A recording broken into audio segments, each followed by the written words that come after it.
Dr. Kyra Bobinet, thank you so much. It is such an honor and a privilege to introduce you to my audience. And if you could do the honors and give us a little background on who you are, what you do, and why you do it to get us started. Yeah, it's really great to be here with you and your audience as well. My background, I guess you could say, is multiphasic. I started out as a scientist, a research scientist, went into clinical medicine, then went into behavior change in the social settings, like youth leaving incarceration kind of level, which is kind of like a random side thing, but really, really taught me a lot. Then went into public health, was in a very, enormous corporate healthcare company, designing things behavior change wise for 33 million people at a time and covering wellness to illness and birth to death. Like, so the whole gamut of how we show up as humans. And then I went to Stanford wanting more training in behavior design with my mentor, BJ Fogg, started my company, and it evolved into a software that is designed for the brain. And we can get into that, but that's kind of where I sit now and do research also alongside that because I never stopped being a research scientist. Yeah. Can you talk a little bit about what you have discovered? I heard you say behavior change, and then I Mhm. also heard you say behavior design. Do you want to speak a little bit to the difference or the nuances between those terms and also what you have maybe overarching discovered over the course of your career? Yeah. So behavior change, I didn't know this, but when I first went to medical school, my inclination was about behavior change because every time I had a patient who came back and said, "Nah, doc, I forgot," or "Oh, no, I haven't been taking my medicine," or, "Yeah, I promised I would do that, but I didn't do it," or just ghosted me entirely. And I just started more and more as the more patients I saw, I realized that there was this problem that we all had that I didn't have a name for yet. But it was when people meant to do something and then they didn't do it and then they felt bad. It was such a universal experience. But I wasn't taught anything about that. I wasn't trained in that. And it wasn't until I was at that big healthcare company and I was running a mindfulness-based metabolic syndrome study looking at, can mindfulness help us to improve our metabolic health, that I ran into one of our patients that I did a midterm interview with that had said something to the effect of like, it's going great, but I know what to do. I just don't do it. Kind of like, what do you got for me? And Yeah. so that was kind of my DNA as a behavior change, passionate investigator, somebody who wants to invent in that area. Behavior design is somewhat of a loose cadre of tools and translational science, from usually from behavioral psychology into the design of products, into the design of behaviors, oftentimes in the healthcare space, but also in the financial space. And I saw this as a tool for me to train in that to better understand how to change behavior because I didn't get any training in my other two programs. And in the process of that, my own twist on the matter was to really start, diving into neuroscience because I felt like if I had a premise of anatomically what the brain is doing, I would have a lot more confidence in core truth, first principles, that this is, we found ground. And I really wanted to give that to people so that it wasn't just, oh, Kyra's cute little theories about, this or that. Yeah, I found you first with your Unstoppable Brain book. And Mm. then I went back to the Well-Designed Life. And I Mhm. noticed, correct me if I'm wrong, but the iterative mindset as a concept or a term didn't seem to be in book one, although you could see the foreshadowing and the birth of the mindset in that book. And going back to that first book, I've been able to apply so much and offer help to my own clients because continuing to send yourself into the same situation and expect different results Mhm. is kind of the definition of insanity. Mhm. Like using willpower, okay, I'm not going to drink tonight, or Hold your breath. yeah, I'm going to control my, like, it's going to be different this time. Put me in, Right, coach. Like, I feel so good, amazing in this right. moment, thinking about the future. and then sending yourself in. And I've used your concepts of the well-designed life to show people that no, no, no, you got to set your little habit self up, Hmm. increasing the resistance on the bad behavior and decreasing the resistance on the behaviors you want to see. Like, you do have to plan a little bit. That being said, there is this whole other reason why all of the best laid plans go to waste when there's a problem in the brain with the motivation. And Hmm. so I really speak to what I identify with your approach is this whole the entry point to this neural pathway. The identifier is I know what I should be doing and I just can't do it. I know exactly what it is and I'm Hmm. not doing it. And I know you refer to it as the no do gap. And Hmm. when I first heard that, saw the word no, like no, no Yeah. do. And then I Yeah. saw it in print and it was no do. And I'm like, Right. well, it works either way. Will you explain a little bit more what the no do gap is? Yeah. So, you kind of already got us there, but the no part, KNOW, as you point out, is I know what I want.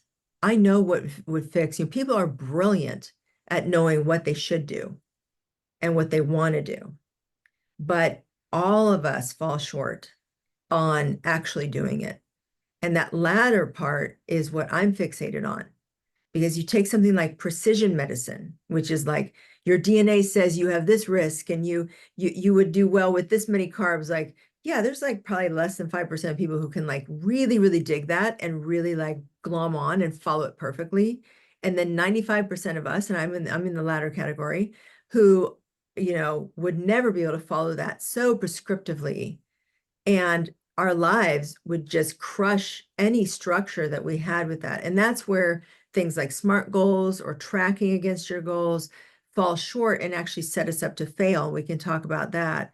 And that, that the no do gap was the first clue that there was this brain area that was operating, that was causing this gap to happen. And we can get into that as well. And so that's the common universal suffering that we all face, no matter what we're trying to change, whether it's a full-blown addiction, a partial addiction, or, just something pesky. Yeah. Well, and what I love to say is if you actually knew what you should be doing, you would be doing it. So, looking at the no do gap as an invitation to dig deeper and with curiosity. Of course, you can't have curiosity if your habinula has been shut down. What I want Mhm. to do is I want to talk about the habinula, but before I want to kind of foreshadow it. You talk in your first book about there were two studies on the motivation. Um, there are two studies that reveal that there's a kill switch on our motivation. And so Mhm. this seemed to give birth to what has now become your iterative mindset. Can you talk about what you discovered in the studies that led Yeah. you to identify the kill switch? Yeah. So just to be clear, this is not my research. We'll get to my research, but these two studies were two totally different labs. And it's almost like Reese's peanut butter and chocolate. Like one of them had discovered that if you think you failed at something, a new area that they didn't know turned on before was the main thing that turned on. And they're like, oh, that's interesting. And then the second study, the second group, found that if this area of your body, your brain turned on, then you lost motivation to keep trying a behavior. And so I was the first one, to my knowledge, to put those two things together. And at the time of the publication of the first book, that's all that existed in the literature. I had never heard of the habenula. Nobody else who I, knew as a doctor or a scientist knew about the habenula. I think one neurologist was like, "Yeah, I remember it from like anatomy lab." Like that. That was it. It was just like a little marker, right? But it wasn't, characterized at all until we had, as a society, we had more modern technologies like something called functional MRI, which shows the blood flow in very specific ways in very tiny areas of the brain. And only until we found that did we start to kind of parse out the power of the habenula. Can you go ahead and explain physiologically what's going on when Yeah. we know what we should do and we are not doing? And what is the habinula, please? Right. So My own hypothesis connects the two, just like in the first book, I connected those two pieces. Um, so what the literature shows, though, is if you are looking, if an animal is looking at something that they want to do, they're calculating in their head, is this going to work out for me or am I going to fail? So there's a perception of failure that they're activating. And this area of the brain is like, oh no, honey, you're gonna fail because you failed at that a million times over, right? This is a classic sort of habenula hit or a habenula scar from having failure in the past that is still alive in us. And so our habenula looks at that and it's like, and so we quit. We don't even try. You know, some people, I call it pre-failing in the second book. You know, some people don't even approach at all because they're like, that's not going to work out for me. And so the habenula is two things. One is it's looking out for failure, and if it finds it, it turns on. This is the lateral habenula for those who are really sciencey. The second thing it does is it is a brake pedal for our car if our gas pedal was the dopamine reward system. So it has dominance over dopamine. It has dominance over serotonin more recently. It has dominance over prefrontal cortex and our breathing. That was like the most recent study, our digestion, our sense of stress. Like this is the kind of like central hub. And it makes sense because if you look at the brain anatomy, if you had a brain in your hand, like a little plastic brain or something, it would be directly in the middle, like the deepest kind of area to get to. And so it has all these other, controls and extensions of itself, but it is the main operator of motivation. And therefore, when we lose motivation, when we don't do the thing that we know we want to or should, then this is the part of our brain that is by de facto on. So it sounds like then no matter how much you want to do something and need to do something, if there is a part of you that believes it's not going to work out because of either fear of failure or matching to failures of the past, and Yeah. the little scorekeeper in your brain says we're not investing resources into a lost cause, and Mm-hmm. it puts on the brakes. So Yep. this sense that I should be doing this and I'm not doing that, that's actually a very real physical phenomenon. You're not making that up, and it doesn't mean something is wrong with you.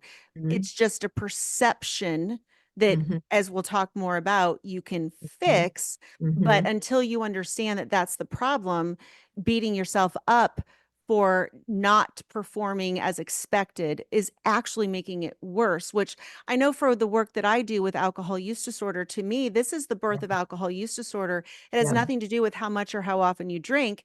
It is Mm-hmm. how many times you've woken up and beaten yourself up for the fact That's that right. you're an embarrassment or you failed, that is actually what then paints you into the corner and moves you into the ramp of addiction, because Mm-hmm. it's the belief that you can't control yourself, or you're not going to, or it's going to be hard in some Mm-hmm. way because there's Mm-hmm. something wrong inherently with you. Mm-hmm. Let's talk about maybe the new knitting, if you will, between, did you read Dopamine Nation Oh, yes. by Ann Lemke? Yes. Okay. Yes. So maybe your audience knows this already, but I'll just review kind of in summary to set this up. So if I'm at 0 point here, okay, and then I'm going to go, this is the positive experience and this is the negative experience side of the number scale. And so when I do something to search for something desirable or comforting or my drug of choice or my substance of choice, I'm using dopamine to kind of like search and look for that item. And then what happens is that there is a -2 penalty. If you look at behavioral economics, loss is twice as powerful as gain. So your brain's not going to let you get away with a +1. It's going to take you back -2. So now you're on this side of the number line of 0. And then every time you try to rebalance, you get knocked for every 1 point towards the positive, you get knocked 2 to the negative. Now we're going to go over the hope that this engenders, but it turns out that with recent studies, the habenula is the cause of that -2, that pain side of the equation. Like it's going to give you twice as much pain as you had pleasure a moment ago.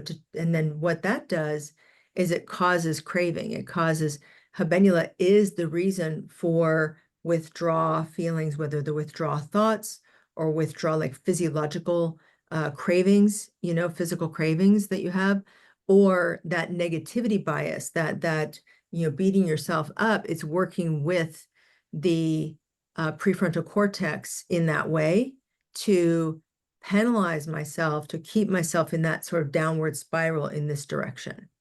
So now that we kind of understand that model, what we can do is start to deal with what's actually wrong, which is the failure. Because if you neutralize the failure, as opposed to resting dopamine and just sitting on your hands and like dealing with the withdrawal symptoms, withdrawal is simply an active fire of failure in your mind. And it drives this restless, itchy, like crawling out of your skin feeling that everybody who's been addicted to everything, and by the way, everybody's addicted to something, Oh, yeah. normalize Check your that. phone. It's been Yeah, 30 seconds. totally, totally. My kids are like complete addicts into their phones, and I'm working on that. So, you know, but it's the failure thoughts. It's the subconscious sense of I'm wrong. This is wrong. I'm not getting what I need. I'm not getting what I want. I'm failing at living. I'm failing at learning. All of that stuff, which a lot of us are programmed, including myself, from childhood to carry those voices in our heads, right? So that's what's happening. It's not that anybody gets any pleasure out of the substance of abuse. It's that we're trying to shut up the pain of having our habenula turned on. And my hypothesis is that if we just turn it off directly and we know it's on and we know how to work with it, there's freedom. Is this why, in my own history, I look back and I realized that my drinking problem, I arguably was dependent on alcohol long before I realized there was a problem. Hmm. It wasn't until I started thinking that I'm drinking too much, and a lot of women I talk to experience the same thing. They drank like assholes in college, and binging, but it was normal and it didn't seem out that they were a failure. They were just, Right, I'll stop right. this when I'm out of college. Sure. So are you in agreement then that it's not all or nothing for sure? There are physiological components and withdrawal, with the dopamine reset, but it also is an emotional component that I want more than I should have, and that this is somehow hard. Are you speaking that it is emotional and physical? I think we experience it as emotional. Okay. What I think is happening electronically, just to go like with anatomically, is that our habenula is lighting up because we have, some thought that gets it to turn on, right? And then for some people, what's recently been proven about the habenula and withdrawal symptoms is that if you have a shrunken habenula, you are more likely to already have depressive symptoms, and you are going to have the strongest symptoms of withdrawal from your addictive substance, which, by the way, is not just numbing you out, but is distracting you from the habenula. And so Yeah. then you've got nothing to defend yourself with. Yeah. The habenula is on, it's wreaking havoc in your mind. You feel like a total failure, or you've lost all motivation, you've lost belief in yourself, you're depressed, you're anxious, and you want to reach for that. So that's hyperkaphia, which is the experience of that withdrawal, the intensity of that withdrawal is higher in people who have compromised or shrunken habenula. And so my When my thesis is that I think we can recover the habenula. I think we can train it just like a muscle. Oh, I think we can build it up, with neuroplasticity to be on our side and to be stronger for us so that we have the ability to, stand up to yeah. our addiction feelings. I would say I would be an anecdotal evidence that you can. so when I first quit drinking, I did the AA route and did the sobriety thing and was sober almost 3 years, and then decided for a variety of reasons to go ahead and reintroduce alcohol. And after 3 years of being sober, my first introduction with alcohol, I had maybe a third of a glass of wine. I mean, I was very thoughtful. I thought about it for a few months. I made a plan. If I did wake up the addiction monster, I said, well, I've crawled out of that hole. I know how to ask for help. That's one Mhm. thing that's different. I'm safe That's to nice. Mhm. reintroduce. But what I noticed, and this is where the foundation of my program came, was, oh my God, after 3 years, the shame that I felt, I hadn't processed it. It had just gone dormant because I was avoiding that shame with good Mhm. behavior. And Right. so that is where, with what I learned is, after a third of a glass of wine, I felt sick for like 2 days, Wow. and having to process it was all emotional and I knew it. And Mhm. so having to walk through that myself gave me a first row seat to what it looks like to overcome alcohol use disorder. And it Mhm. really isn't about the alcohol, especially if you've broken the addiction long ago. I was 3 years sober.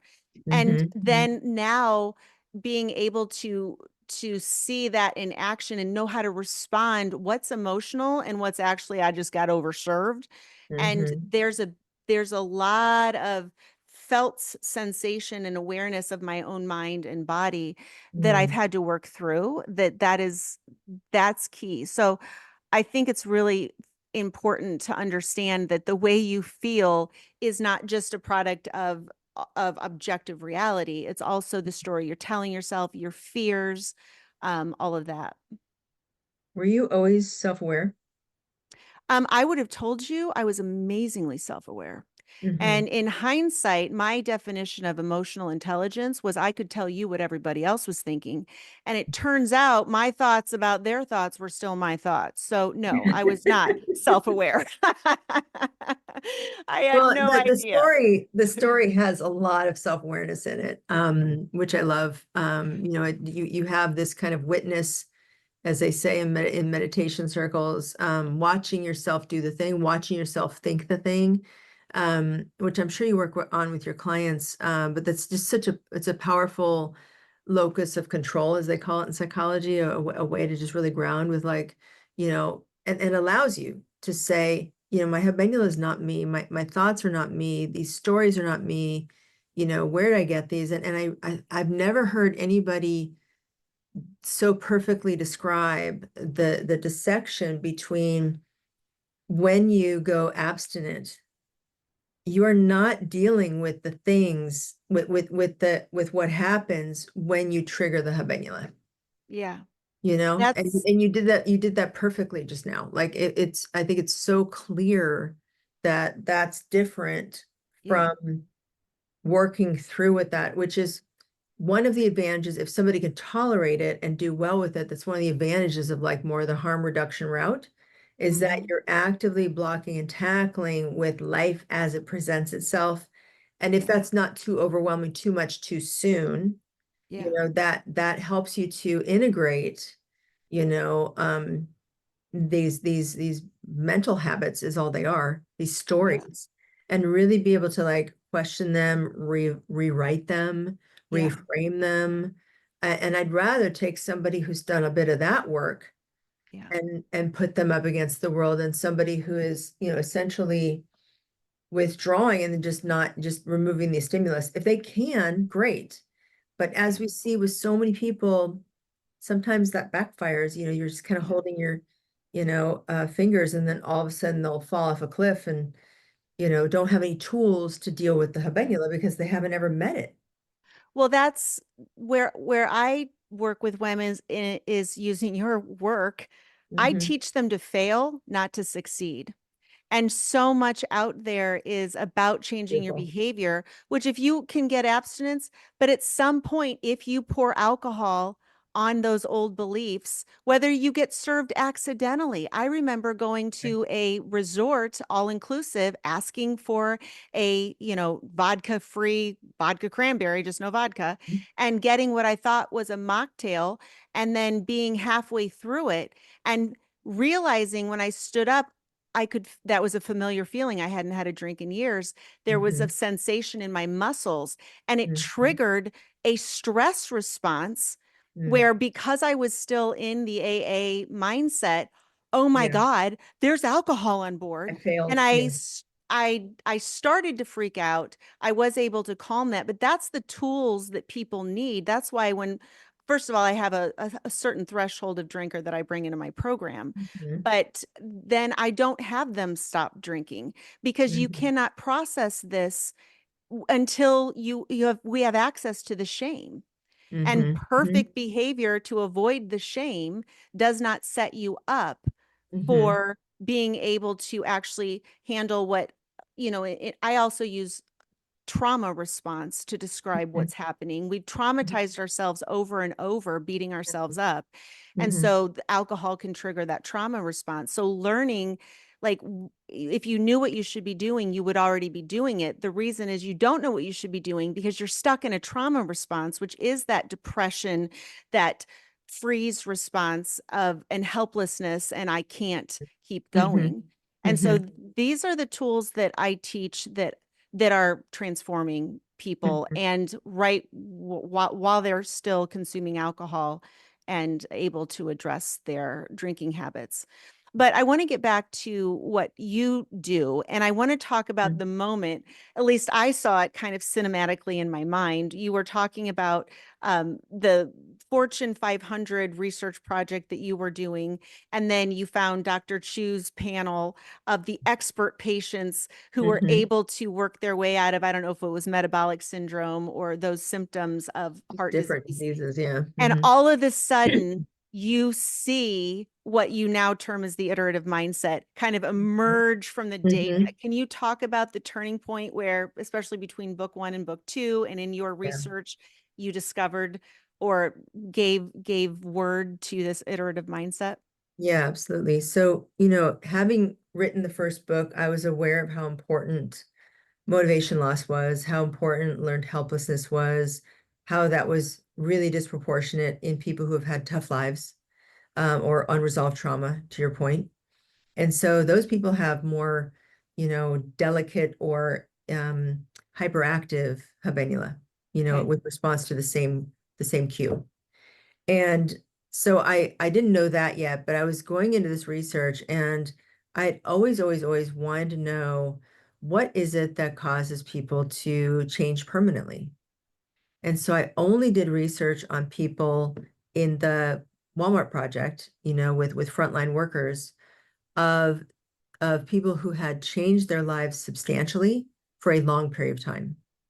And then at the same time, I just happened to be teaching a class at the School of Medicine at Stanford. And Dr. Chu, my lab director there, he just so brilliant. He had this whole panel of like expert patients in liver cancer and cardiac myopathy and all kinds of, arthritis and debilitating disease and diabetes type 1 and all these things. And I was just like, these are super brilliant people. But hanging out with them and watching them teach the medical students over and over again, I think it was just the pattern recognition that finally occurred. It just kind of popped. I was like, oh, like they're iterating. That's why they're so good. And one of them, this woman named Britt Johnson, who I mentioned in the first book, Well Designed Life, she basically said, my body's like an old car.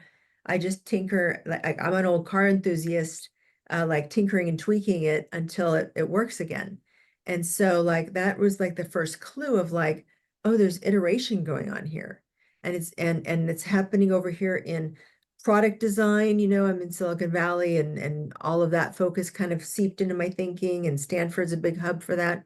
There's these patients, and then in the field in, rural America and in areas that are not economically as robust as other areas, there are these brilliant genius people who are taking care of themselves, even though they don't have, two nickels to rub together to go to Weight Watchers, they'll like walk to their, their mailbox and back, and then to their neighbor's mailbox and back. And they just figure out with their creativity what to do.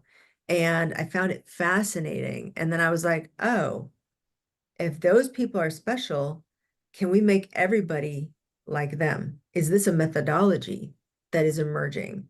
And it turns out that, years later, we've proven that and more. So, just for the listener, can Mhm. you explain the word iterative and iterative mindset and what is an iteration? Mhm. Yeah, so iteration kind of comes, I'm talking about like definition number 5 in the dictionary, because some people will get distracted that iteration just means repeating something. It's not. Hmm. It's repeating something with versions in between that are adjustments and tweaks and evolutions of your last idea, your last design, right? And so you're iterating your way. And what I found is that by iterating their way, they never triggered this idea that I failed, because they could always iterate, what's next to iterate, that they didn't care about the failure part. And so it never landed on them. They were like, water in a duck's back. So the framework of failure is bookended between a start and a finish line where you have to get there and then I guess you get a trophy and an award and everybody claps for you, Right. but we don't realize that's a story that we're telling ourselves, and that if you zoom out, we're just every single day is a new day and Hmm. everything's changing over time, and Hmm. it's far better to learn how to adjust and look at your data, your results wherever you are today as neutral, and then Hmm. do I want more or less? Is this Hmm. better or worse than yesterday? And then Hmm. looking at the design that created those results and then Hmm. moving the ball down the field Yeah, without the idea that there's an end zone. Oh no, this right. is just how we live our lives. That's right. That's right. It's a very different, and that's why I call it a mindset, because it's what you believe will succeed is what a mindset is.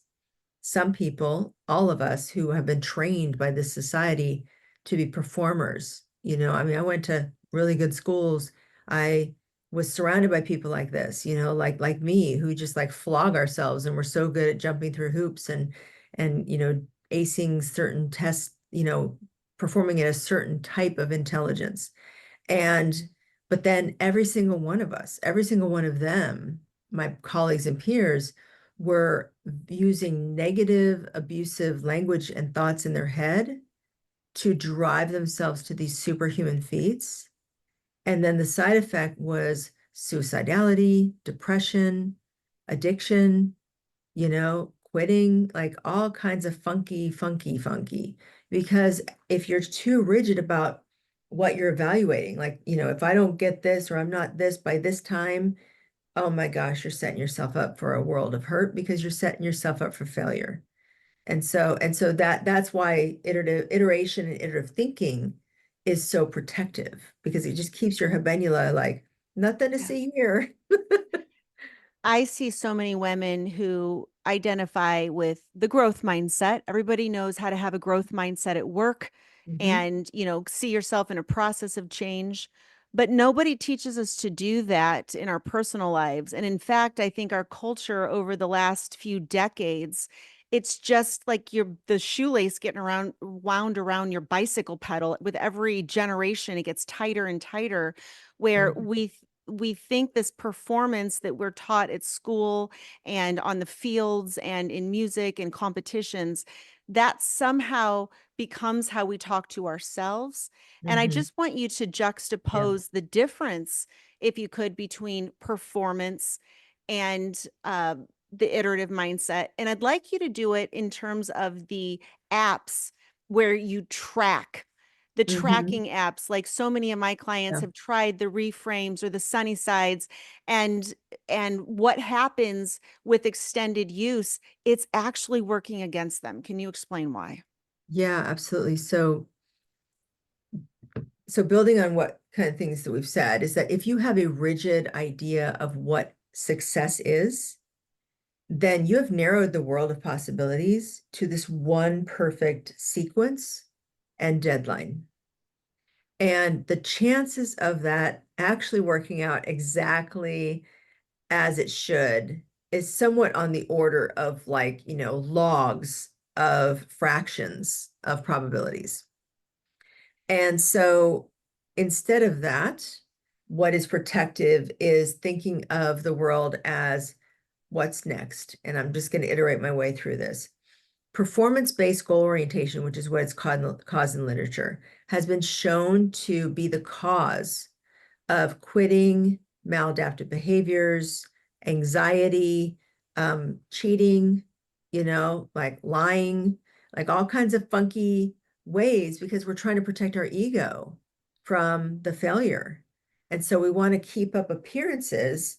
I mean, just anybody you could ever look at who's gone into a scandal of any kind, they were just trying to protect their ego because they were being performative and they were going to get caught and they didn't want to get caught because that would be a failure. And they just kind of like, just tuned out and then they got caught. So those kinds of things are just everywhere that we can see people, we can see the cracks in the armor. We can see the emperor has no clothes on with these performative methods. They're awesome short term. If I want to have a grocery list and go today, maybe I'll make it, maybe I won't, but like that's a single transactional thing. Once I get there, I'm gonna buy what's on the list or whatever, and maybe I cheat and get more or whatever the things may be. But the point being that, if I am constantly performing with everything, to your point, even at work, like I know people apply growth mindset at work, but they don't sometimes really, because they'll default back to the norm because we're also indoctrinated with it of performance-based goals and performance-based outcomes. Yeah. And we just don't know how to have that conversation at work, even in my company. Like we've got iterative goals and then we have performance goals, and they kind of, interface with each other in ways that we're just learning because we're Yeah. trying to deprogram ourselves from just being performative. Yeah.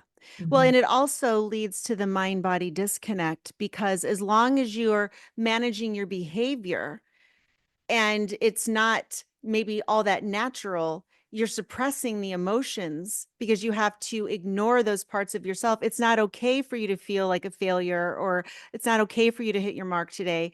And so the more time we spend in these performative roles where it makes us start to view ourselves from the outside in, and we Mhm. lose connection with ourselves because and start to foster the belief that we're not really who we say we are. We're Mhm. actually full of shit.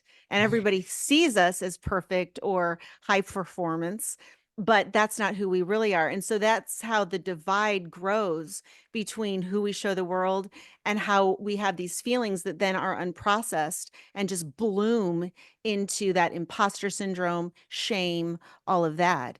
And it's very scary because you can't admit to the world that you're full of shit. But that's, I always say like the first step to being okay is actually to say, you know what, I'm not okay. And that's the gap. Can we spend some time on showing the idea that failure is actually a word, not a Mhm. real thing? Yeah. Failure is a matrix, it's a mental construct, Mhm. and that word probably does more damage. Just the idea of a failure, like there actually is no such thing as failure. Will you say a little more Mhm. about that? Mhm. Yeah. So failure is an illusion. Yeah. I've never met anybody who like abject failed. Even if somebody's living under a bridge in a box, they haven't failed, they're still alive. People who die, they didn't fail, they learned something. Like there's so much available to us if we just see the truth that there is no failure. There's no failure, it's an illusion. There is a difference between what we expected and what we wanted and what happened, for sure. Happens all the time in health. But there is this label that just, oh my gosh, it just creates so much havoc, especially in light of the new neuroscience that we've been talking about. Is I would just invite everybody to just try on the mental exercise that like, what if there was no failure? Yeah. What if I can't fail here? What if I didn't fail then? Yeah. And what if I won't fail in the future? Yeah. then what does that mean? You Yeah. know? And just kind of deprogram ourselves and let go of these toxic stories of how all of the can'ts, all of the, shoulda, coulda, wouldas, all of that just melts away in a moment if you can practice that mental exercise of no failure. There's no failure. Yeah, we do that in my program. I bring them in and they have to drop the idea that they have a drinking problem at the door and pick up that this is a teacher. It's an invitation to learn.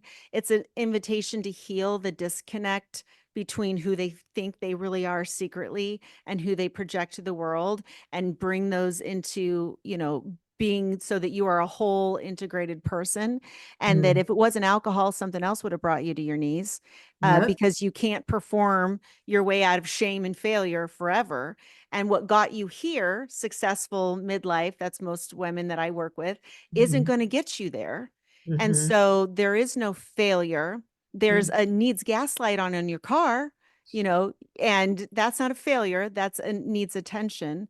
And I Hmm. think that looking and reframing whatever you're dealing with as an invitation to get real and to change the way you're operating, design your life differently, Hmm. is so valuable.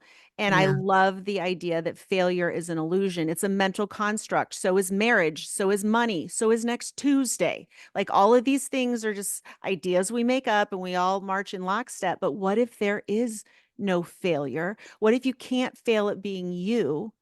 And Hmm. maybe the only failure is your strategy failed, Hmm. but you are not a failure. Yeah. Yeah. So I'd love to move now into some hopeful help for the audience. And you have a lovely acronym that goes with iteration. It's iterates. Can Hmm. you talk about what the antidote to all this failure and shame and performance based metrics are? Can you talk about how we move on into a different way of being and thinking? Yeah. So iterates is a tool. It's definitely something for writing, not, mentally portable in any way because it's so long. But it's a way of basically stimulating ideas that are creative from within the person. And the way I like to use it is just to do like a Socratic method, like, what about this? How might you iterate in this way? How might you iterate in this way? And it's 8 categories of iteration. So the first one, I, is inspiration. So these are things like, it didn't take me a day to get here. It's not going to take me a day to get out, like a way of just mantra-ing your way through something to inspire or to make failure okay, or your ideas of failure neutralized. T is time. So the way the brain works is very time bound. Time of, when I, then I, to quote one of our coaches, Kyra. And that all of the frequency and the intensity of time and how often and all that kind of stuff. So that's another category that people like to play with because sometimes people are expecting too much time to go to this and they need something that's faster or shorter or in the morning or in the evening, that kind of thing. The third one is your environment. And this is the most popular kind of in the pop psych world, like moving the carbs off the counter so that you don't eat them, storing the wine somewhere where you can't see it. So it's not just sitting there vibing at you all day and then you eventually give into it, that kind of thing. The R is reduce. So you mentioned at the top of the hour, like reducing difficulty, reducing friction, reducing amount, like those kinds of concepts where we're just dialing it down on the thing that we want to avoid or we want to do less of. And then adding, so adding variety, adding spice, turning up the volume on something healthy, adding the size of your salad, that kind of thing. And then we have AT. T is togetherness. So in my research, nobody changed alone. It might Mm-hmm. have just been the sample I was dealing with, but the successful people, no one did it alone. They most often worked with their spouse or a friend, and then sometimes coworkers, sometimes religious people that they had at their church, um, and sometimes like a professional group. But and clinicians. And so, that we all have to find our people to help us. We cannot do this alone. And then the second E is expectations. So, if I expect one thing, we talked about this, if I have these rigid expectations and I can't iterate on them, then I'm going to just generate all kinds of failure ideas and stories. But if my expectations can be iterated on, like, okay, well, I didn't do that, but I did this. I didn't do what I intended, which was to drink only one glass today, but I drank two instead of five, whatever the case may Mm-hmm. be, so that I Mm-hmm. can really, reframe and set my expectations in a healthy way. And then the last one is an S. So one clever thing that you mentioned earlier is getting a mocktail instead of a cocktail. Those are called swaps. And making it this way or that way, more proof, less proof, that kind of stuff, so that whenever somebody's substituting something or swapping something, it's in a way to preserve their brain's preferences. So I am a sugar addict. I negotiate this every day. My last Starbucks soy chai was 3 days ago. Stuck in town in the rain, and I just hadn't had time to get my caffeine in the morning, and so I did Uh-huh. my home brew. So I went for it, but I have iterated on it to reduce the sugar count by only having 2 pumps of chai, increasing the caffeine by having an added bag of chai tea added in there, and making it extra hot. So there's just little ways that I've used the whole iterates model to custom make, and that seems to be the key to long-term success, is somebody's ability to make something that they enjoy out of Yeah. out of an iteration, out of a Yeah. tough spot, do something that they can get the other part of them to do. That the other part was like, that's kind of cool. Let's try that. Or that I'm curious, or I feel well cared for, whatever the Mhm. inner dialogue is there with your Yeah. two parts of your person. Yeah, I know that there are lots of emotions and ways of categorizing things, but I kind of have a litmus test. Is your heart open? Is your mind curious? Or is your heart closed and your mind closed?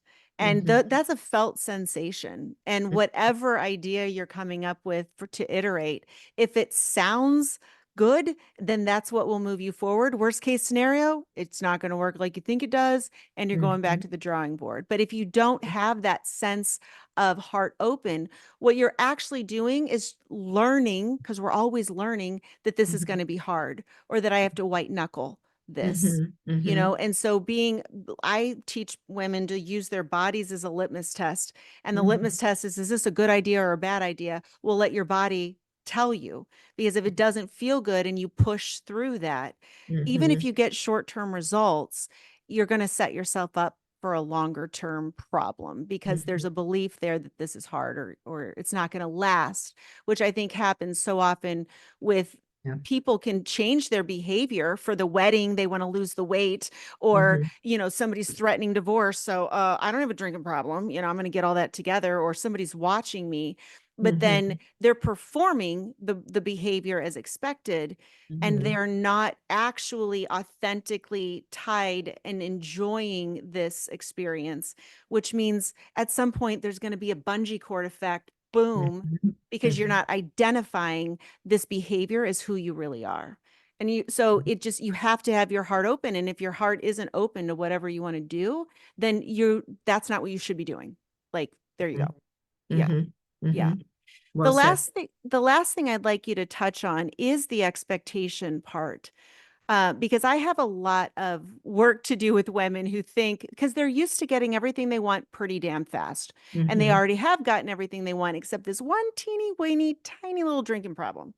And they expect, and this is where I teach them to fail, not succeed, because they expect, the literature shows, I think you can build a habit in like 21 days, maybe 60 if you like that other guy's research. But they don't understand that, yeah, you can build a habit, but it's got to be pressure tested and stress tested and practiced, and you will fail. So can you set realistic expectations for what you can really expect for a change to feel like a normal, natural expression of who you are versus Hmm. something you're trying? Yeah, so it's the percent of the time that it shows up in your behavior naturally. Okay. That's how much you can tell a habit is matured or not.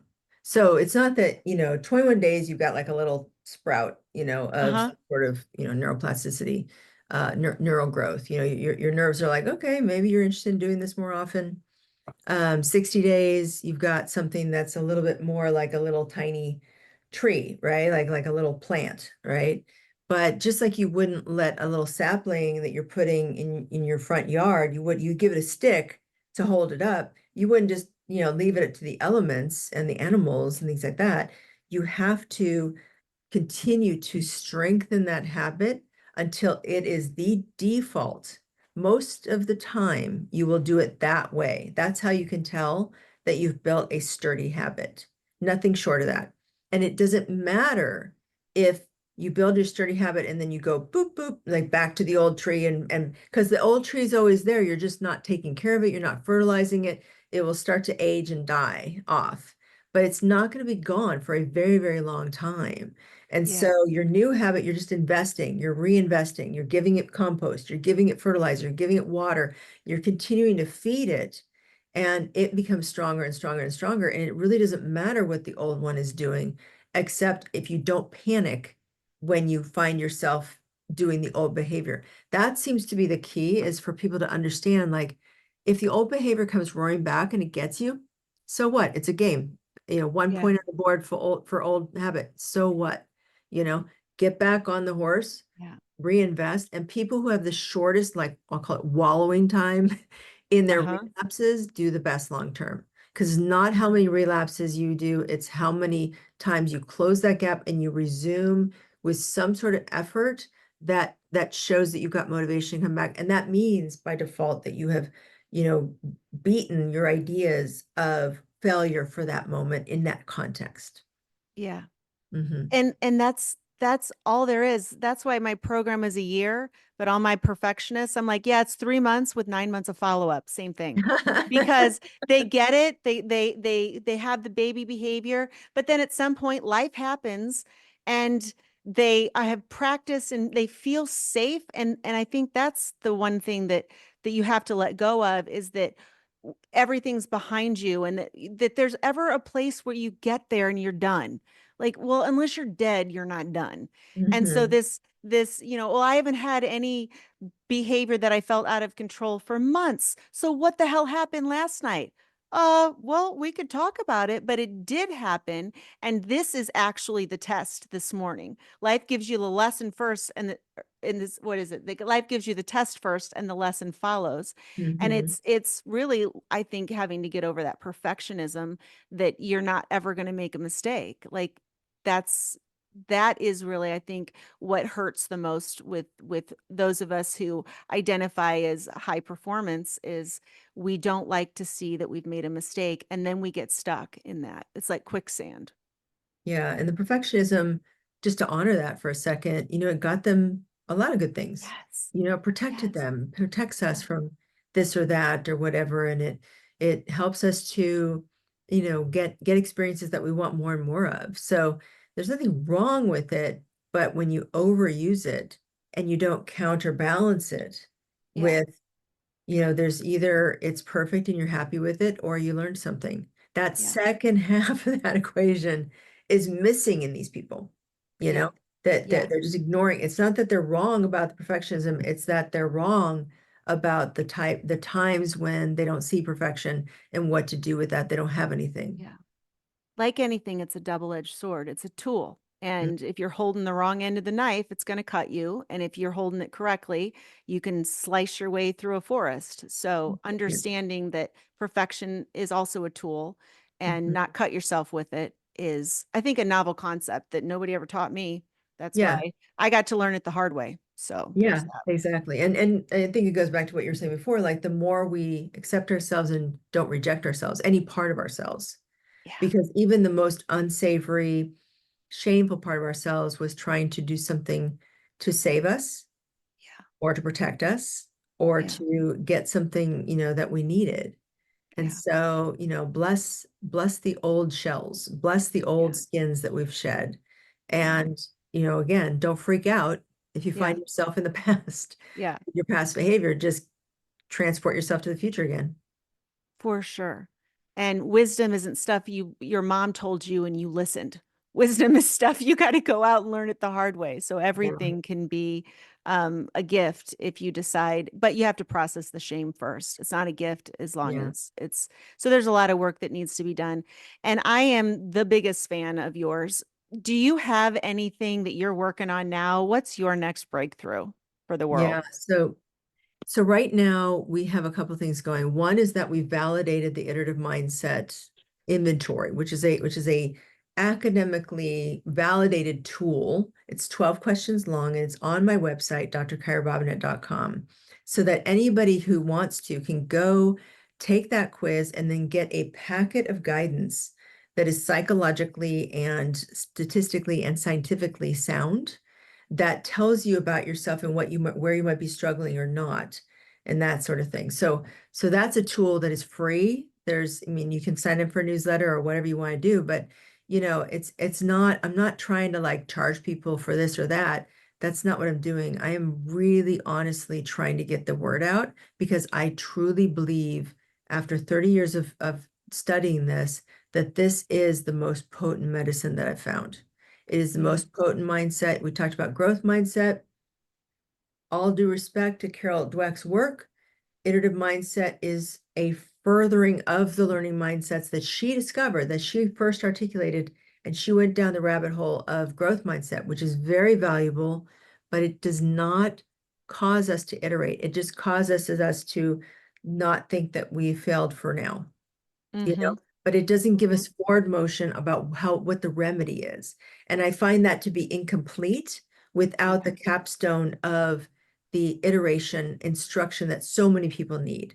And so I really, in looking at the data, iterative mindset is the most potent factor over grit, over resilience, over self-efficacy, over Yeah. optimism, even over learning-based goals, over performance-based goals. I could go on and Yeah. on. I guess I am. Yeah. But over all of these like standard bearers Yeah. for how we think we succeed, this is the key. And I stand by that 100%. Yeah. Well, and to agree with you, Dweck has a study I think where she shows how a kindergarten or a kindergartner can learn growth mindset. But in your book, you have a story about a horse learning the iterative mindset. So I'm like, and that just speaks to the hope. Like anybody can learn this, including your dog. Like Carol's was a kindergartner can learn growth mindset. And in your last book, that story of, and I won't make you go into it, but the gentle husband horse who had the iterative mindset was beautiful. And I just thought, wow, yeah, like if an animal that isn't even a human can learn this, then there's nothing you can't learn. And that's what I like want to leave the audience with. Like iterative mindset is a skill. It's not something you're born with. Just listening to this episode can show you that, well, maybe there's more that I should learn. If I think I should do something and I'm not doing it, maybe it's not me that's failing, it's the strategy, and there's tools and support out there. Mm-hmm. So your work is so powerful and I can't wait to see what's next. Is there anything that you would like to say that I haven't asked you that, maybe we missed a puzzle piece anywhere? We need more practitioners that talk like, think like, and are practicing the way that you are. And so I guess my call to action for all those listening is to think about, if you are a behavior change professional or you know one, to really alert them to this science. And they can prove me right or prove me wrong, but I really want to start a fire Yeah. around people who do what you do because I can really tell how powerful it is what you're doing and how you're applying this. I mean, that's my dream because It's I'm not changing seeing lives, patients. doctor. Yeah, I'm Mhm. not seeing patients anymore. I'm not doing groups anymore.